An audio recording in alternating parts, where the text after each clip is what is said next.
Never done this before, going to try it today.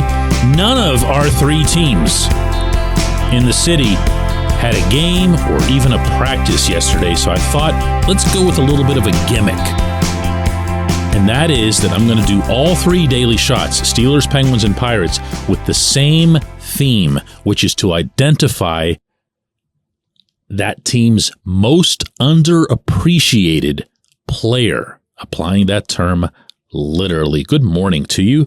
Good Friday morning. I'm Dejan Kovacevic of DK Pittsburgh Sports, and this is, in fact, Daily Shot of Penguins. It comes your way bright and early every weekday. If you're into football and or baseball, I would highly encourage you, especially this morning, to check out the daily shots of Steelers and Pirates that are offered at the same place that you found this. My most underappreciated player, although he is not in any way, shape, or form underappreciated by me, is Marcus Pettersson.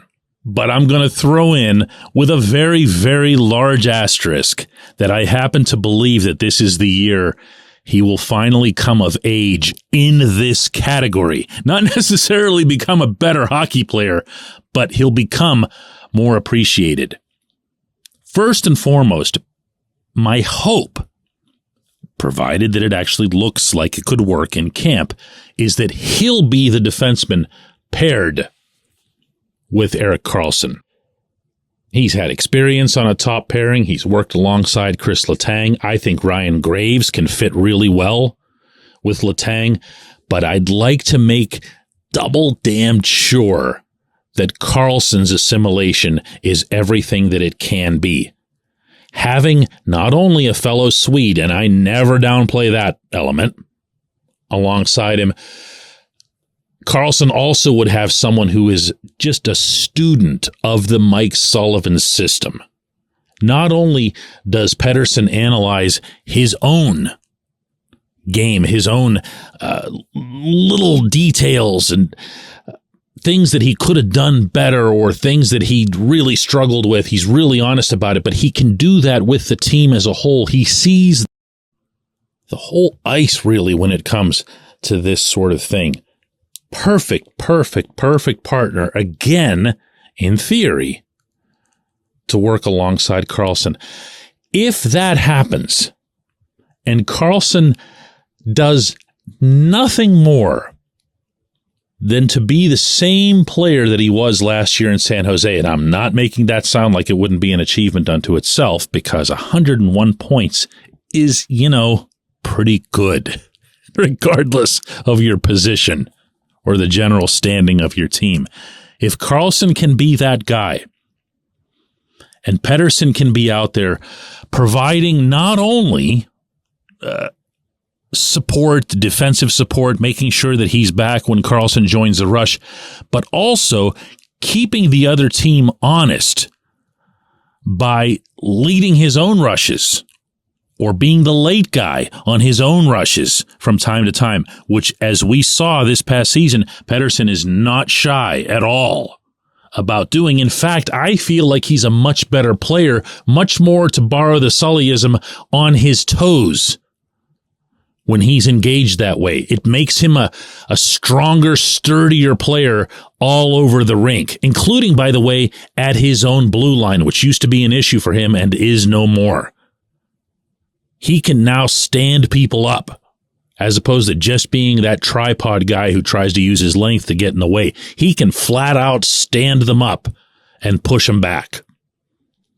But he's got to be involved all over the ice.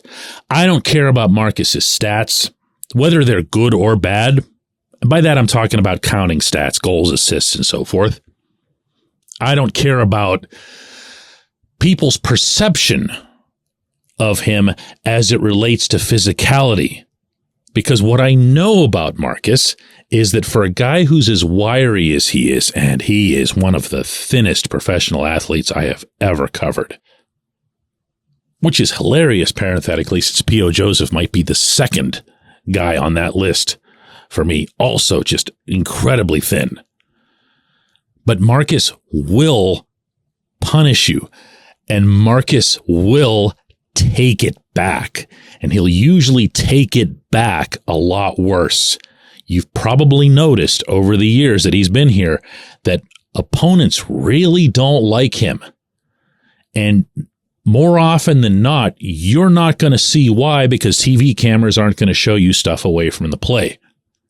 But he does stuff away from the play, and he will irritate people. He is, here comes another Sullyism, hard to play against. He really is. Now, why, at least as I see it, is Marcus not appreciated the way he should be in Pittsburgh? For one, for those of you who go way back with the Penguins, our city has not the most amicable relationships in general with defensemen who aren't throwing people through the glass. Darius Kasparaitis needed 1.5 shifts from the time that he came over from the Islanders to basically run for mayor here. Ulf Samuelsson didn't even need that. Whereas, here again, I'm going way back now, when you get into the Ron Stackhouse era of Pittsburgh hockey, well, poor Stackhouse, he could have been a legend in the modern NHL, where all they value is mobility and putting up points and all that other stuff. And he got booed left and right because he never hit anybody, and that's the way defensemen were seen. Well, Pettersson does hit people.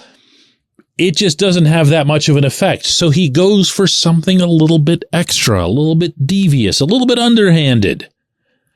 And he makes them mad at him. He gets them off his game. And there's value in that, just as there was when it was Casper or Ulfie pulling those kind of stunts. Not anywhere near enough appreciated in my book. When we come back, J1Q.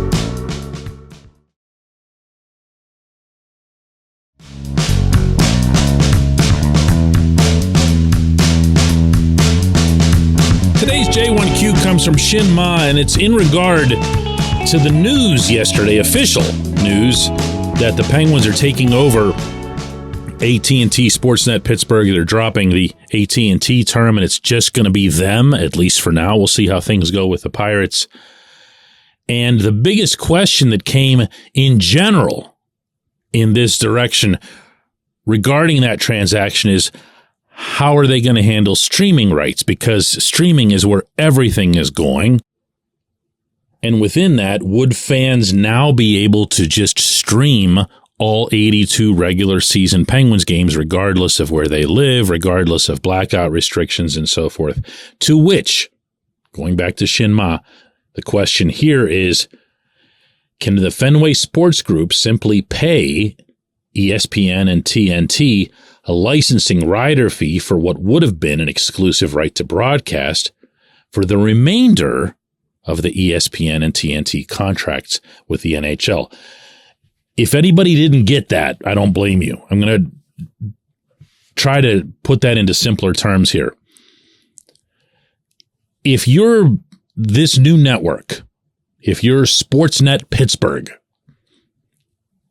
and the Penguins hold the rights to their own broadcasts, as I'm speaking to you, they only hold the rights to the games that they would broadcast on their network. And if you've seen the announcements that came out this week, ESPN and TNT will air a combined 15 regular season games involving the Penguins this coming winter. 15 out of 82. Those 15 games have already been sold and committed to those networks by the National Hockey League. I can't come close to fathoming any scenario in which either those networks or the league would say, you know what, go ahead and take those.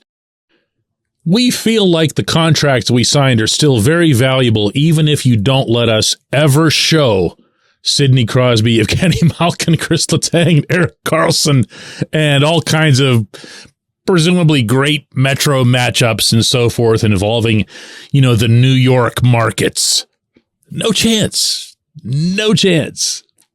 There is to make this that much clearer, a 0.00% chance that you will see those 15 games come back to the Penguins. They don't have any rights to this. They can ask, like what you're saying. They could even pay. But if you're ESPN or TNT, whether it comes to cable or streaming or just the execution of the broadcasts themselves, there's a prestige element that comes to it by having Pittsburgh involved. And going to say this again, you've already paid for that, and you want people to commit to your streaming service in general. I think I've mentioned to you before, I have the ESPN Plus streaming service, and I use it, to be honest with you, as kind of background music late at night when I'm working on stuff, especially writing. I just put some West Coast games on, but if I have a choice between a crappy West Coast game and a good West Coast game, I'm going to put the good one on. If I have a choice between watching the Canucks or watching the Oilers, I'm going to watch the Oilers. So their overall value to their packages would decrease. Look, I believe that when this is all done, you're not going to see much daylight between the arrangements that were had before and what's coming up now. Because there's just not much that they can do. They can say when this stuff gets announced in detail, we offer everything now as part of a streaming service. Well, I don't know how many people realize this, but the AT&T Sportsnet streaming feed has been a thing for a while. I have it. It's in my phone. It's how I've been watching Pirates games all summer. There's no magic to it. It already exists. It has its own little app and everything. So if they do that with the new thing, the only thing that might be different would be that you could pay a flat fee for that streaming service and avoid cable. Mine has to go through cable. I appreciate the question. I appreciate everybody listening to Daily Shot of Penguins. We're going to do another one of these on Monday.